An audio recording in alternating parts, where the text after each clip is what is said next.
दाएं तरफ, मतलब राइट की तरफ। क्या बोलेंगे? राइट की तरफ। और दक्षिणी गोलार्ध में बाईं और विक्षेपित होता है, रिफ्लेक्ट होता है। क्या होता है? जो हवाएं होती है ना, उनकी जो डायरेक्शन होती है। अगर मैं बात करता हूं, अगर मान लेते हैं हमें अपनी अर्थ है, ये मान लिया हमने अपनी अर्थ, बीच में से लाइन खींचती, ये अपने पास है नॉर्थ, ये अपने पास है साउथ, मतलब इसको हम उत्तरी गोलार्ध बोलते हैं, इसको दक्षिणी गोलार्ध बोलते हैं। जब अपनी अर्थ है ना चक्कर लगाती है, मतलब चक्कर का मतलब घूमती है, अपने चारों तरफ क्या करती है? घूर्णन करती है। जब वो घूर्णन करती है ना, उस घूर्णन के कारण, क्या बोला मैंने? घूर्णन, याद रखना। उस घूर्णन गति के कारण एक बल बनता है। क्या बनता है? कि बल बनता है। उस बल को क्या बोलते हैं? कोरियोलिस फोर्स बोलते हैं। क्या बोलते हैं उसको? कोरियोलिस फोर्स बोलते हैं। उस कोरियोलिस फोर्स के कारण जब अर्थ घूमती, कहां से? वेस्ट से पश्चिम से पूर्व की तरफ घूमती है।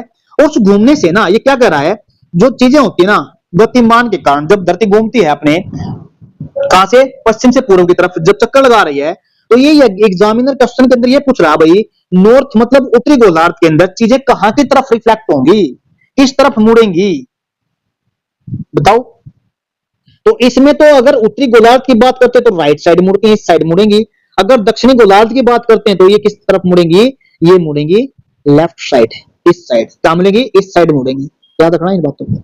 अगर ऊपर की बात करता है तो ये ऊपर का मतलब नॉर्थ की साइड, ये इधर की तरफ घूमेंगे। एक और चीज बताता हूं आपको, बहुत इंपॉर्टेंट चीज नोट कर लेना। देखो, ये अपने पास है अपनी अर्थ, क्या माना? जोड़ा शेप होता है इसका। इसमें बीच में से हमने क्या कर दिया? एक लाइन खींच दी, लाइन ड्रॉ कर दी, जिसको क्या बोलते हैं? इक्वेटर बोलते हैं। क्या बोलते हैं? इक्वेटर। ये होती है आपके पास विषुवत रेखा, इक्वेटर, यहां से लेके इक्वेटर, ये इसका सेंटर हो गया। क्या हो गया? ये हमने इसको सेंटर मान लिया इसका। ये जो अपने अक्षांश होते हैं ना, याद रखना, अक्षांश, अक्षांश कहां से होते हैं? ये खिंचाते हैं ऐसे। क्या बोला मैंने? अक्षांश खिंचाते हैं ऐसे, अक्षांश। ये हो गया अपने पास है अक्षांश। देशांतर, देशांतर कैसे खिंचाते हैं? ये ऐसे होते हैं, देशांतर होते हैं ऐसे। बहुत इंपॉर्टेंट चीज बताऊंगा अभी आपको। अब देखो, अगर हम सेंटर की तरफ खड़े हैं, क्या है? सेंटर पे खड़े, यहां पे खड़े हैं। अगर हम कोरियोलिस फोर्स की बात कर रहे हैं, क्या बोलेंगे? कोरियोलिस फोर्स की बात। अगर हम यहां से इक्वेटर से चलते हैं ना, इन अक्षांशों की तरफ, यहां की तरफ, पोल्स की तरफ, क्या बोला मैंने?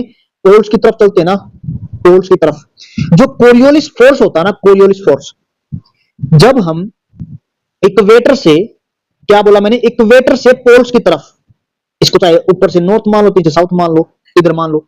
अगर हम नीचे से पोल्स की तरफ चलते हैं ना, तो अपने पास ये जो कोरियोलिस फोर्स होता है ना, क्या बोला मैंने?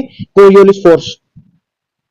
इक्वेटर से कोरियोलिस, अगर हम पोल्स की तरफ जाते हैं तो अपना कोरियोलिस फोर्स बढ़ता है। क्या बोला मैंने? इंक्रीज होता है। कोरियोलिस फोर्स है ना, हमेशा इसको बोलते हैं यहाँ पे लो लैटिट्यूड। लो लैटिट्यूड का मतलब हो गया यहां से अक्षांश से ऊपर की नॉर्थ की तरफ जाते हैं, साउथ की तरफ जाते हैं, यानी पोल्स की तरफ जाते हैं ना, तो हमेशा याद रखना इस बात को, जो अपने पास कोरियोलिस फोर्स क्या होता है? हमेशा इंक्रीज होता है। क्या बोला मैंने? कोरियोलिस फोर्स होता है इंक्रीज। कोरियोलिस फोर्स दोबारा फिर सुनो, कैसे प्रोड्यूस होता है? ये रोटेशन, ये जो अपनी जो अर्थ है ना, उसके घूर्णन गति के कारण होता है।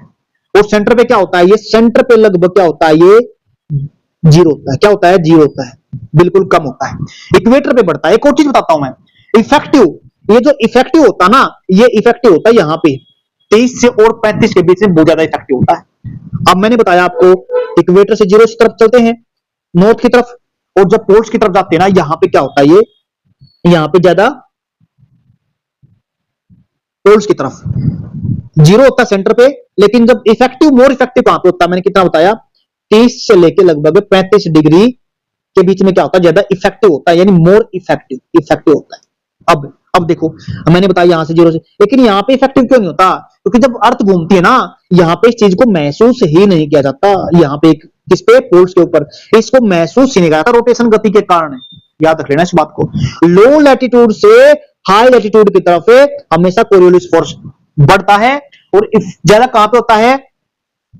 पोल्स पे होता है। लेकिन मोर इफेक्टिव, ज्यादा इफेक्टिव कहां पे होता है? ये 30 से 35 डिग्री पे इफेक्टिव होता है। ज्यादा कहां पे होता है? इफेक्टिव की बात एक अलग है और ज्यादा होने की बात एक अलग है। उम्मीद करता हूं ये बात आपको समझ में आ गई। नेक्स्ट क्वेश्चन लेते अपना। एक अक्षांश लगभग कितने किलोमीटर के बराबर? अक्षांश की बात मैंने अभी की ना। अक्षांश का मतलब लैटिट्यूड, लैटिट्यूड का मतलब अभी बताया मैंने, ये रहा जी। चलो पिछले क्वेश्चन पे देख लेते हैं। लैटिट्यूड का मतलब क्या होता है, इन जो लेटी हुई रेखाओं को बोलते हैं लैटिट्यूड यानी अक्षांश। क्या बोलेंगे, अक्षांश इनको कहते हैं, अक्षांश। और ये जो खड़ी हुई रेखाएं है ना, इनको बोलते हैं देशांतर। क्या बोलते हैं, देशांतर।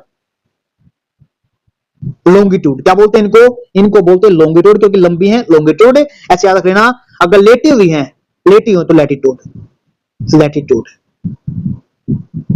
अब इन जो लैटिट्यूड होती है ना, इनके बीच में ये लैटिट्यूड, ये लैटिट्यूड, ये लैटिट्यूड, इनके बीच में